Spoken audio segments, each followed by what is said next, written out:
آپ دیکھ رہے ہیں دنیا بول ہے رمضان اسپیشل۔ رمضان وہ واحد مہینہ کہ جس کا نام قرآن پاک میں آیا اور قرآن مجید سے نسبت کی وجہ سے ماہ رمضان کو عظمت و شرف ملا۔ رمضان رب کا وہ مہینہ کہ جس میں قرآن کا نزول ہوا، یعنی اس کی ابتدا رمضان میں ہوئی اور مکمل قرآن کریم رمضان المبارک کی شب قدر میں لوح محفوظ سے آسمان دنیا کی طرف اتارا گیا اور یہ نزول 23 سال کے عرصے میں پورا ہوا۔ نزول قرآن اور جدید سائنس کے حوالے سے مزید بات کرنے کے لیے آج ہمارے ساتھ اسٹوڈیوز میں تشریف فرما ہے اسلامک اسکالر علامہ محسن برکاتی صاحب۔ علامہ صاحب السلام علیکم۔ سب سے پہلے تو بہت شکریہ آپ کی تشریف آوری کا۔ وعلیکم السلام ورحمۃ اللہ وبرکاتہ۔ علامہ صاحب موضوع آپ کے سامنے ہے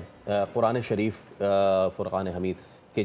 کہ جو رہتی دنیا کے نہ صرف مسلمانوں بلکہ انسانوں کے لیے نجات کا ایک ذریعہ رہے گی۔ اس کا آج جو ہم نے موضوع سلیکٹ کیا ہے قرآن مجید اور جدید سائنس، اس کے حوالے سے کچھ روشنی ڈالیے۔ میں سب سے پہلے تو بول نیوز چینل جو ہے اس پوری ٹیم کا جو ہے مشکور ہوں کہ مجھے جو ہے لب کشائی کا موقع دیا، ہماری سعادت، جس طرح کے پچھلے سال بھی مجھے دیا تھا۔ اور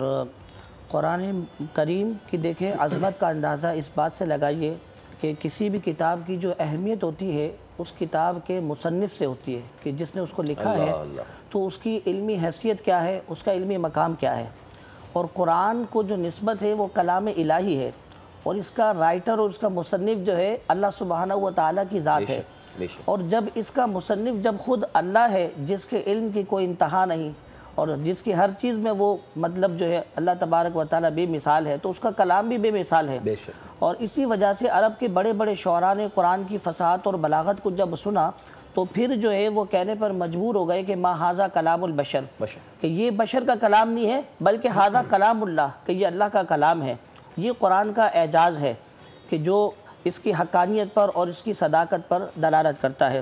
اور دوسری بات میں یہ عرض کروں گا کہ جب نزول قرآن کا سلسلہ یہ 23 ایئرس میں ہوتا رہا، ضرورت کے مطابق قرآن جو ہے لوح محفوظ سے حضرت جبرائیل علیہ السلام آیات لے کر حضور کی بارگاہ میں پہنچتے، تلاوت کرتے، آقا علیہ السلام جو ہے انہیں فوراً یاد فرما لیا کرتے، صحابہ کرام پھر اسے چمڑوں پر اور دیگر چیزوں پر لکھ لیا کرتے۔ لیکن یہاں پر ایک نقطہ جو ہے میں آپ کو گوش و گزار کروں کہ دیگر جیسے تورات، زبور، انجیل نازل ہوئی تو اللہ تعالیٰ نے حضرت موسیٰ علیہ السلام کو کوہ طور پر بلایا اور وہاں پر جو ہے 40 دن انہوں نے روزے رکھے، 40 رات قیام کیا اور پھر جو ہے انہیں تورات کے چند صحیفے عطا فرمائے جو بنی اسرائیل کے جس میں احکامات بیان کیے تھے۔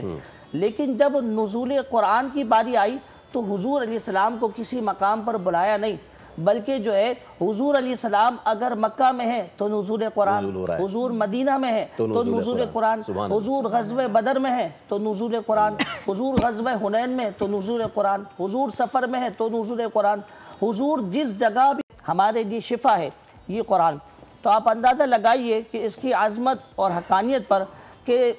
بڑے بڑے جو ہے لوگ آئے اور قرآن کے اندر تحریف کرنا چاہا لیکن جو نہ کر سکے۔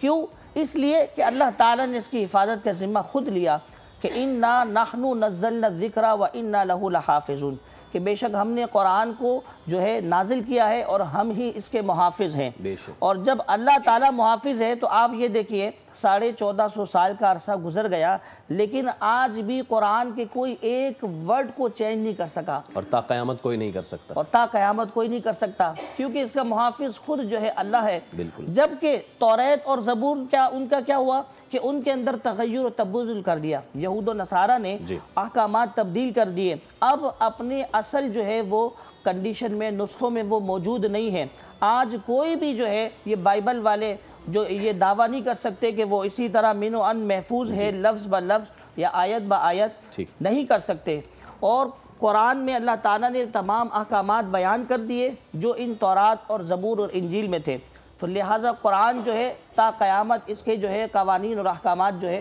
جاری رہیں گے۔ اب آ جاتے ہیں قرآن اور جدید سائنس۔ اب قرآن اور جدید سائنس کے حوالے سے میں آپ سے عرض کروں گا کہ آپ یہ دیکھیے کہ قرآن میں اللہ تعالیٰ نے فرمایا کہ الم نجعل الارض مہادا، کہ ہم نے زمین کو تمہارے لیے بچھونا بنایا ہے، والجبال اوتادا، اور جو ہے ہم نے یہ ماؤنٹین جو ہے پہاڑ ان کو زمین کے لیے کیل کے طور پر بنایا، میخ کے طور پر بنایا۔ اب آپ یہ دیکھیں ڈاکٹر فریس امریکہ اکیڈمی کے ایک بہت بڑے پروفیسر ہیں، انہوں نے گزشتہ صدی میں یہ ریسرچ کیا ہے کہ زمین جو ہے، زمین کے اندر بھی جو ہے پانی موجود ہے، اور زمین کے اندر، زمین کے اوپر اگر یہ ماؤنٹین نہ ہو تو زمین لڑکھڑائے اور اس کے اندر بیلنس نہ رہے۔ زمین کے بیلنس کے لیے اللہ تعالیٰ نے ماؤنٹین کو رکھا، پہاڑوں کو رکھا، تاکہ اس کا بیلنس رہے۔ اور پھر یہ دیکھیں اس کا ذکر قرآن میں موجود ہے، جو ہمیں 1400 سال پہلے اس کا علم ہو گیا۔ اور پھر اس کا ذکر آپ یہ دیکھیے کہ جس طریقے سے زمین کے اندر پانی موجود ہے اور زمین کے اوپر سمندر میں موجود ہیں، سمندر کے وہی بخارات جو ہے اوپر جاتے ہیں بادلوں میں، اور پھر بادلوں میں بارشوں کی شکل میں ہمارے پاس آتے ہیں۔ زمین کے نیچے بھی ہمارے پاس موجود ہے، جس کو قرآن نے بیان کیا وَأَنزَلَ مِنَ السَّمَاءِ مَاءً، کہ ہم نے آسمان سے پانی کو نازل کیا۔ اور یہ پانی کتنی بڑی نعمت ہے جو اللہ تبارک و تعالی نے ہمیں عطا فرمائی ہے۔ اور پھر یہاں پر یہ چیز دیکھیے، ایک تو یہ زمین، اور پھر آپ یہ دیکھیں کہ جو ہمارا شمسی نظام ہے، وَالشَّمْسُ تَجْرِي لِمُسْتَقَرٍّ لَهَا ذَلِكَ تَقْدِيرُ الْعَزِيزِ الْعَلِيمِ، کہ سورج اپنے وقت مقرر پر جو ہے ہوتا ہے۔ موسم سرما میں دیکھیں سورج کی نکلنے کی ٹائمنگ چینج ہے، موسم گرما میں جو ہے یہ دیکھیں، موسم سرما میں جو ہے ہمارے کیا ہوتا ہے، دن بڑے ہو جاتے ہیں، اور موسم گرما میں دن بڑے ہوتے ہیں اور رات جو ہے وہ طویل ہو جاتی ہے۔ یہ چینجنگ کون کر رہا ہے؟ یہ اللہ تبارک و تعالیٰ کی ذات کر رہی ہے، اور جس کا ذکر اللہ تعالیٰ نے قرآن مجید میں واضح طور پر اعلان کیا کہ آج جو ہے سائنسدان کہتے ہیں کہ جو ریسرچ کر رہے ہیں تو وہ اس چیز کو مان رہے ہیں کہ قرآن نے 1450 سال پہلے ہمیں اس کے بارے میں بتا دیا ہے۔ بالکل یہ قرآن کا جو ہے اعجاز ہے۔ اور مزید یہاں پر میں ایک بات کوٹ کرنا چاہوں گا کہ آپ یہ دیکھیے کہ قرآن پاک کی جو ہے فصاحت اور بلاغت کے اعتبار سے، اب یہ دیکھیے کہ جب کلام نازل ہوا تو عرب کے بڑے بڑے شعراء تھے جنہیں اپنی فصاحت اور بلاغت پر بڑا ناز تھا، اور اپنے عربی اشعار لکھ کر خانہ کعبہ کی اس پر لگاتے تھے، اور اس وقت انہیں انعام اور اکرام سے نوازا جاتا تھا۔ لیکن جب نزول قرآن ہوا اور قرآن نازل ہوا، اور میں یہ کہوں گا کہ یہ مہینہ نزول قرآن کی تکمیل کا مہینہ ہے، یہاں اس مہینے میں تکمیل ہوئی، اور وہ شب قدر کی مقدس رات ہے کہ جس کے بارے میں فرمایا گیا کہ 1000 مہینوں سے افضل ہے۔ اس ایک رات کی عبادت جو ہے 1000 مہینوں سے افضل ہے۔ آپ اندازہ لگائیے، اس کا ذکر بھی قرآن میں موجود ہے کہ اِنَّا أَنزَلْنَاهُ فِي لَيْلَةِ الْقَدْرِ وَمَا أَدْرَاكَ مَا لَيْلَةُ الْقَدْرِ۔ اللہ صاحب خوبصورت گفتگو ہو رہی، لیکن کیونکہ وقت ہمارے پاس محدود ہے، لیکن آپ نے تمام تر باتوں کو جیسے دریا کو کوزے میں بند کر دیا ہے، بہت ہی خوبصورتی کے ساتھ۔ آپ کا شکریہ جس طریقے سے آپ نے جدید سائنس اور قرآن پاک میں جس کا ذکر ہے، اور جو کہ ہمیں 1400 سال 1450 سال پہلے ہی بتا دیا گیا تھا۔ تو سبسکرائب کریں اور بیل دبائیں تاکہ کوئی خبر رہ نہ جائے۔